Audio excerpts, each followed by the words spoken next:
Last but not least, we welcome Mr. Sanjeev Pradhan Roy, who reflects on the value of hindsight, not as a regret, but as a powerful tool for learning, growth, and perspective.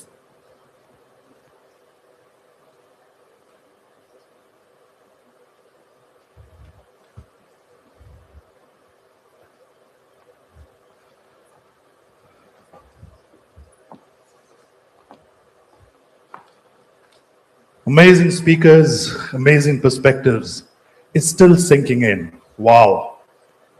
Hello, everyone. I must admit that I was slightly nervous when I was told that I need to conclude this thing within 8 to 9 minutes, because that's about the time I really get warmed up. Nonetheless, we are all mere mortals sitting on a giant rock called the Earth and hurtling in space at 67,000 miles per hour. And what we do by that is, because all the achievements that we have had, whatever we have secured as a part of a success story, really pales in significance to that just a visual fact. So in fact, our lives have all become about the haves and the have-nots. You have the achievers, underachievers, and the failures. So in this conundrum of this high-octane life, the time is never constant, and the past suddenly becomes a haze. You ponder, you reflect, you regret, and then you move on in hindsight.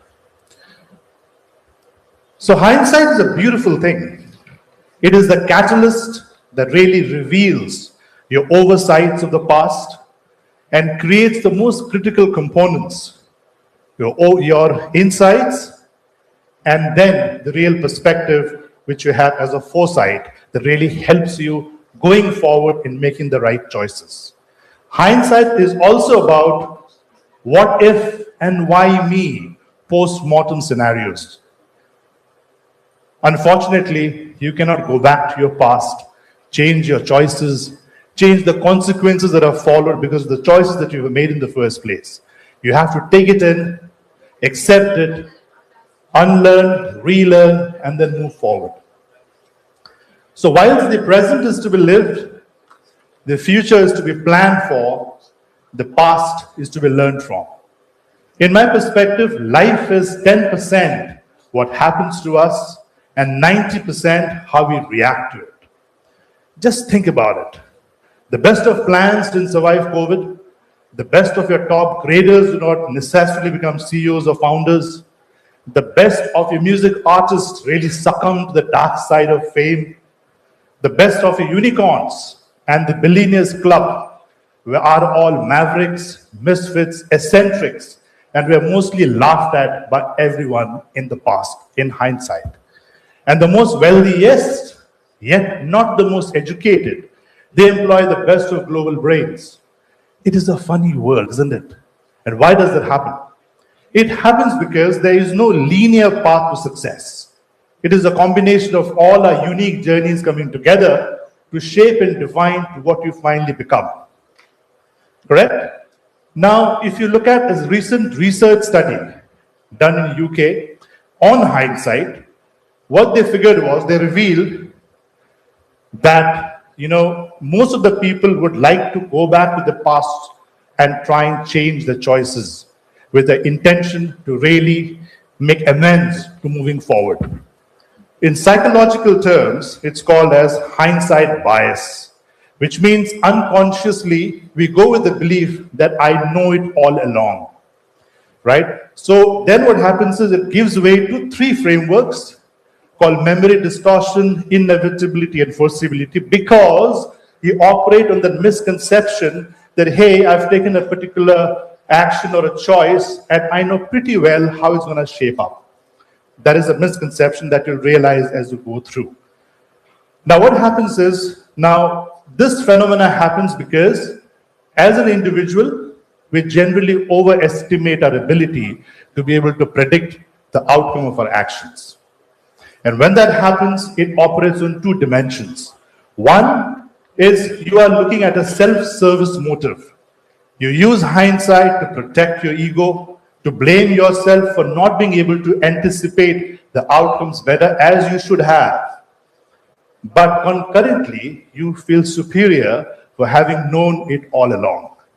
Secondly, hindsight is also shaped in by your personal values, culture, and your traditional backpack.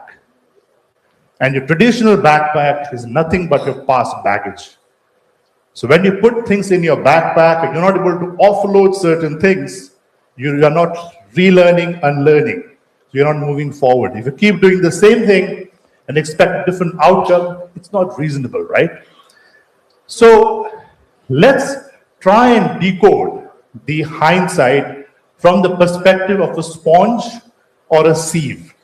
What I mean by doing that is, as a sponge, you go back, reflect on your past decisions, the outcomes that have come about, and you say, hey, I'm going to take it all its entirety. I'm going to accept it, and I'm going to learn from it, and then move forward with the learnings. Or you take the sieve concept where you say, hey, you know what, I'll be selective. I will consciously choose those choices that I've made in life which suits my purpose, that satisfies my ego and makes me justify whatever action that I might have taken, which in my mind was correct. So let me try and dissect this phenomena of hindsight from the perspective of, from the metaphorical perspective, the potato, egg, and the coffee beans. So when you put in potato, egg, and coffee beans in separate pans of fire, what happens is it evolves from its initial state. So when the potato goes in the boiling pan, it is strong, stubborn, rigid, and hard. When you look at the egg, it is hard from the exterior, but very soft and gooey from the inside. It's weak, vulnerable, and easy to break. Coffee beans is just powdered beans powder, right? So it's almost ignored, almost invisible as it goes into the boiling pot. What happens when they come outside the boiling pot is a transformation story. So the potato, which went in as stubborn and rigid and hard to break, comes out as weak and soft and vulnerable. When it meets adversity in life, crises in life, it becomes soft. It is not able to cope up with change. You look at the egg, which went in as weak and vulnerable and easy to break in, it comes out as a stronger and evolved personality, literally toughened up for the journey ahead.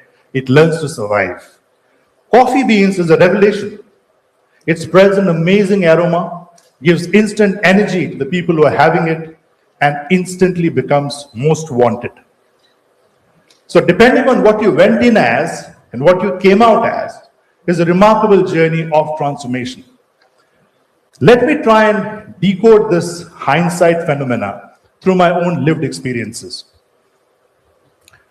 So as far as I'm concerned, my life has been all about different inches adding to my 5.8 feet frame and probably an evolving beer belly. Eat, pray, and love has been my dictum of life so far. The choices in life for me has always been from my heart, not the mind, and hence there are no regrets. Learning, loads of it. So let me just take you through a sneak preview of how my journey has evolved with regard to hindsight, my choices, and the consequences. I was trained as an economist in graduation, moved to HR, not finance, with one of the world's largest hydropower projects in Southeast Asia. Then moved to marketing as a function. So if you look at finance, HR, and marketing, did my MBA from GIM Goa, mainly for its faculty, and of course the wonderful beaches. I declined an offer from FMS Delhi, which is one of the top 5 B schools at that point in time, because I ran my schooling and college from Delhi and got bored of it, and of course I liked Goa more. That was a huge call at that point in time. While I was doing my MBA, I got passionate about retail as a sector. So when the placement week came in, I ignored the IT consulting firms that came in and went in for Shopper Stop in Amchi, Mumbai. So from retail operations to HR consulting with one of the world's largest HR consulting firms, Manpower, which I was heading it for the Western region. Then I got headhunted in 2007 in Dubai with one of the large local HR consulting firms called C. Then came 2009, the global crisis. But then I straddled a different hat. I went in with my own search firm, became the CEO and founder. Then moved on to the corporate side with Al Farah Group, Imar, Galadari group, trying to balance the gray with the gray, dealing with the idiosyncrasies and what have you. And then came back to HR consulting now. So if you look at my journey, from the indifference curves in economics to being indifferent in life unapologetically, it's been a roller coaster ride. And I own all my choices with all the consequences and with all the learnings. Delving a bit deeper, while in school, I was a complete introvert. I transitioned from being an introvert to be an ambivert, largely helped by my teachers and my wonderful friends in school, went into dramatics, went into debates, went into sports, and I quickly realized that life is like a marathon. Your grades will take you to a particular distance, but your extracurricular activities or your well-roundedness are really your last legs that puts you closer to the finish line. I was a house prefect, moved on to being a school captain, then played football at the national level. And as I gained more experience under my belt, I then went to the stages of potato, an egg, and a coffee. As I gained more experience, I became just like the potato. Stubborn, rigid, know-it-all attitude. And then I met with extreme circumstances, new environments. I was tested, literally baptism by fire. I became soft, weak, vulnerable. I didn't know what hit me. But yes, I took it in constructive hindsight, shook myself up, and moved forward with the learnings. After some more experience down my belt, I became more like the egg. I learned to mask a very strong exterior while being emotionally very weak inside. I met with corporate betrayals, corporate politics, biases, favoritism, shifting power cultures, milestones being shifted, goal setting being shifted, and what have you. I learned to survive. I toughened up for the act, took those learnings in and moved forward. Now, after 25 plus years of working with and impacting large organizations and teams, I've become more like the coffee. Blending in, staying humble, staying grounded, being able to spray my know-how and expertise to the boards and the clients, and helping people in business become better versions of themselves. So that's my lived experience. When it comes to experience, funnily, they say good judgments comes out of experience. Ironically, experience itself comes from bad judgments. Because what is experience all about? Experience is the name people give to the mistakes. Correct? So in the rat race of success and failure, euphoria and depression, one reality escapes us all. And that is, even if you win the rat race, you are still a rat. So if there are two critical takeaways I'd like to leave the audience with today, these are A, practice gratitude. Be grateful for what you have today and what you have had in the past. Forget about karma and manifestations. It is the basic human emotion to be grateful. Secondly, be your own niche, not anyone's wish. Remember, even a dead clock is right 2 times a day.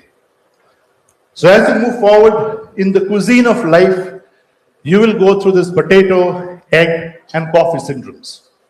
So in coffee, you might be a Americano or a cappuccino or a frappuccino or even a crappuccino. Time will tell. But I'll be intrigued to know what would be your story. Hang on, guys. Look at constructive hindsight, and you'll be well on way to your success stories. Thank you, everyone.